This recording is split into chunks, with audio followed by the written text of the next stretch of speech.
So the long story is that I used to be a paramedic in my 20s through the local hospitals here at St. Joe's and the University of Michigan. But I have major depressive disorder, ended up racking up a bunch of absentee days because of that, and was fired or let go because of those absentee days. When that happened, I became ashamed and embarrassed of my status as being dependent on other people, and I didn't want to be needy in the town that I grew up in around my friends and family who knew me. So I moved to Seattle with no grand plan other than to be dysfunctional somewhere where no one knew who I was.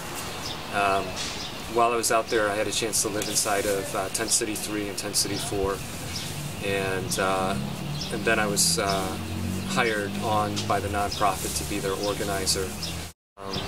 So I had a family emergency bring me back to Ann Arbor, and when I came back here, I took a look at the crashing economy, or with the articles about the crashing economy, and took a look at the shelter here, kind of with new eyes, because I'd never been homeless in Ann Arbor, and decided that there was an outside chance that I might be able to get a model like Seattle going here in Ann Arbor.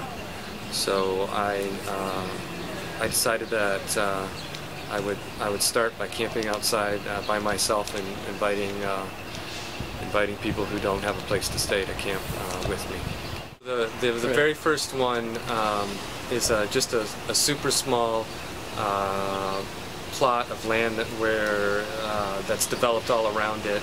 It's on Platte Road near Washtenaw, and I stayed there for a couple of months until it was obvious that people knew that we were there, and so I decided to make a preemptive move to a place not too far from there, probably less than a mile from there, and stayed there for a couple of months until the police found us. And then we moved to Arborland, and then from Arborland to Ann Arbor-Saline Road on the west side of the street, and then from the west side of Ann Arbor-Saline to the east side, and after that to our current location, Wagner Road. So what's kind of kept me going is knowing the history of Seattle's tent community. It's taken their first two tent cities, Tent City 1 and 2, were torn down, actually bulldozed by the city, and they continue to reform. And eventually, the larger community, in small pieces, started to accept their existence. So, I guess to answer your question about organizing this community, my goals right now are what it takes to organize. Okay, so of course that's a big question, and I feel somewhat like a hack. I'm decidedly not somebody who's a professional organizer.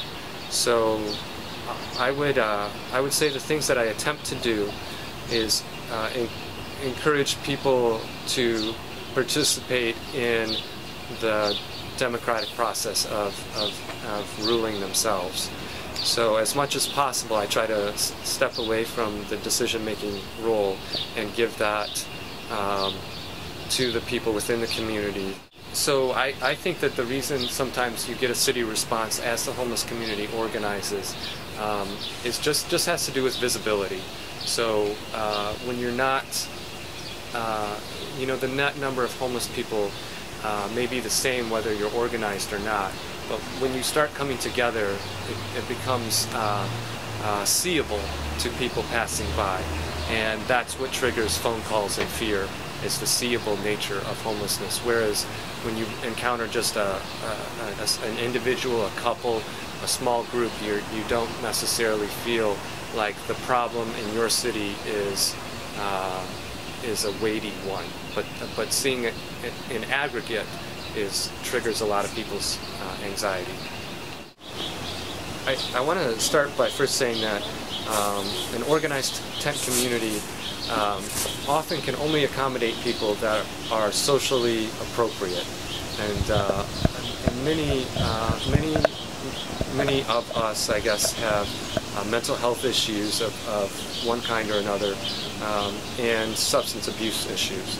There's a large population, that's a large percentage of homeless that don't necessarily do well or are able to remain long in an organized environment.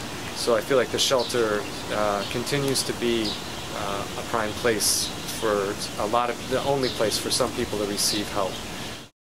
What I think the tent community does uniquely well is return people's sense of agency, and that's kind of a buzzword, but to break it down a little bit more, I think having lost power over the direction of your life, when you're in a tent community and you get take control of your own little square foot of space, your own tent, you have an area that is yours, and you have ways that you can interact in the community where your voice and your opinions have impact. And so that takes people from the position of being on the receiving end. Oftentimes in the shelter, you're just on the receiving end of help.